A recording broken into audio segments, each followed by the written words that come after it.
My name is Mike Foster, the Entrepreneur's Mentor, and welcome to my interview series, A Zoom With. Now, many of you know that I regularly share my thoughts via my video snippets on my YouTube channel, but this series of interviews is to introduce you to trusted experts with a view of them sharing their thoughts and their tips. So today I'm joined by Kellie Peters, Data Rockstar and Chief Executive of Databasix UK, a GDPR and a data protection consultant. Welcome, Kellie. Thank you very much for inviting me to be part of this. Thanks for joining me. Thank you. So, Kellie, I've got a few questions, a handful of questions. I'm going to ask you, first of all, just to start with, can I ask you to just introduce yourself and tell us a little bit about your business? So you kind of introduced me as a data rockstar, which is very true. I'm a co-founder of Databasix. We are based at the Harwell campus just outside of Didcot. We've been around now for 7 years. My other co-founder is Regina Lally. She'll slap me if I don't mention that she's part of the organisation. But we provide practical data protection advice and guidance to SMEs, predominantly around the Thames Valley, but we can go further afield. Fantastic, thank you very much. So just obviously in the current climate that we're in, how are you and your customers finding the current business climate? I think that's a really good question. I think it's really tough for everybody as a micro business and one that has two directors. I think the government response to that has not been as great as I would have expected. So we have the struggle of trying to maintain business as usual, whilst some of our customers are also struggling and have put on pause projects, have delayed start dates. But then on the positive side, we have seen a lot of government contracts be made available that we are hopefully going to put forward good tenders. So it's not all doom and gloom, but it is a struggle, that's for sure. So yeah, so some difficulties, but some opportunities, and keeping positive, which it looks like. Yeah, I think for me, you have to see everything as a positive. For me, because of the business that we're in, everybody does need data protection. They may not see that now, but it does play a role in the current climate in every sector. So you need to see the positive, otherwise it'd be a very gloomy 3 months. Yeah, interesting around the focus on data protection now, and obviously people probably felt they were settled after GDPR, and now all this upheaval of changing locations, etc. So I guess some of the questions are going to be around that. So with the fundamental shift from the office-based work to remote working, have businesses forgotten about data protection? I don't think it's been their biggest priority, if I'll be honest. I think their priority has been getting staff the right amount of technology to roll out so they could work from home.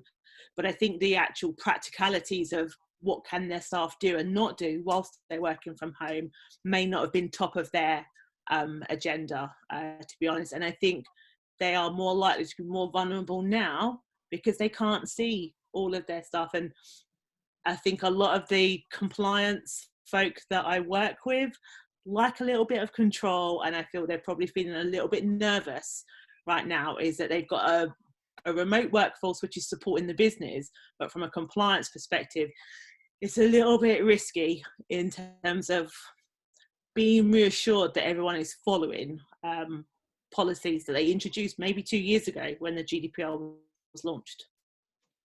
Yeah, I certainly resonate with that. I was a data lead at an old business that I was working in, and I must admit I would freak out now if everybody was so dispersed and I couldn't see them over the desk or over the office in terms of what they were doing, or did you send that email to the wrong person, or etc. etc. So interesting times.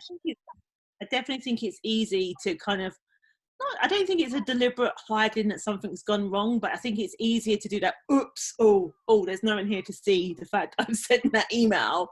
And I think it's that kind of reminder to staff that if you do something silly, let your compliance person know, or whoever's responsible for data protection, because it could prevent a lot of future challenges. That's what I love about you guys, is that your advice is so practical. I think you're resonating to what the businesses actually need, rather than this is black and white for everybody. It's like, well, what's your circumstances? Where are you in? and you're sort of personalising in a practical way, which is keep up that work. Brilliant. So Yes. also, I guess linked to that is, we've got many businesses that are furloughing their staff over the next 3 months, and does that perhaps present an opportunity to upskill their employees whilst they're at home? Yes, absolutely. I think there is that caveat within the furloughing that you can still ensure your staff are educated and up to date on current practices. I would hopefully endorse that all companies regularly train their staff on data protection and every other kind of regulation that's out there. And now might just be an opportunity to invest in some very basic, practical data protection advice and guidance that their staff can do now, rather than when they go back into the office and everything is 1000% faster because they're back in the office. Is take the time now to give them an hour of training that also benefits them by reducing the risk of any potential data breach whilst they're working from home, or not working from home because of furloughed.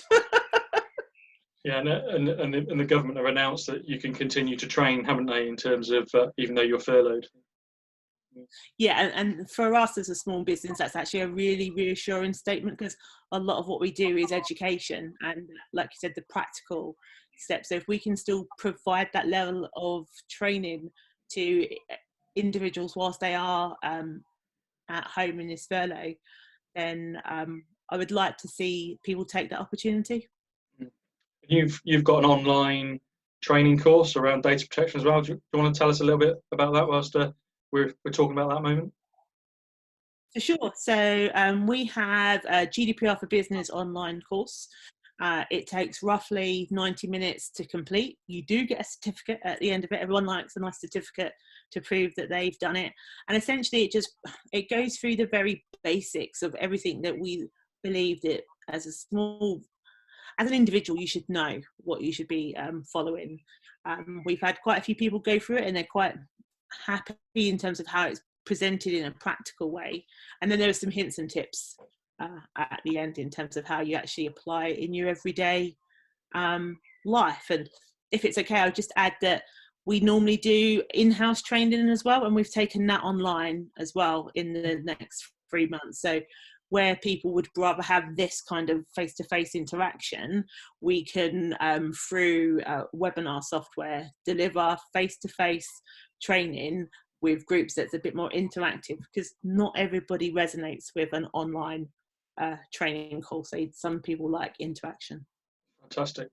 Nice little pivot there for your own business, which is great. Yeah, fantastic. Yeah, so, we wasn't sure if it's going to be possible to do, but thankfully technology supports that. Well, I guess that's linked to another thought I had. It was a number of businesses are launching new products right now to help address the coronavirus situation, including potentially monitoring whether individuals are adhering to the government's lockdown measures. So what do you think are the future implications on data protection for this? So I think for me that there are quite a few challenges, because it's quite a rich source of information, location information, knowing where people are, being able to demonstrate that they are adhering to the lockdown is great, but it should only be for a limited period of time. Because if we don't think about the future risks of actually at any point in time someone will know where I am, to me that feels a little bit invasive. And from not just from a data protection perspective, but from a human rights perspective, we do have an element of responsibility to protect people's right to privacy and stuff. So I think organisations that are coming up with fantastic tools to address the current situation need to almost caveat in for this period of time, whether it be 6 months, 12 months, 18 months, when we get through the whole coronavirus, that's what we're going to use the data for, and not repurpose it at a future date because they're like, wow, this is a goldmine of information. So it's about what you're doing with it now, and almost put a boundary around that. If and when you think it could be useful in the future, I would always recommend that you consider the impact on the individual and that data. And if it's going to be too invasive, I would highly recommend you don't do it. Thank you for that. One of the things I sort of follow with interest of yourselves is your webinars series that you have. And I know you record your webinars as well. I was really interested in one that you launched over there, because I think it's a real worry for many businesses, is how they can do their marketing effectively under the GDPR rules. So whereabouts can people find that sort of resource with yourself and that helpful advice? So if you go to our website, dbxuk.com, and then you select on our resources, you should find webinars. And under that, you'll have all of the previous webinars that we've done over the last 15 months. There's roughly 15 or 16 webinars. You can go to our YouTube channel, Databasix UK. And then if you don't necessarily want to watch a video, we do have blogs as well on the blog section, which is top 5 tips that businesses can follow by profession. Excellent.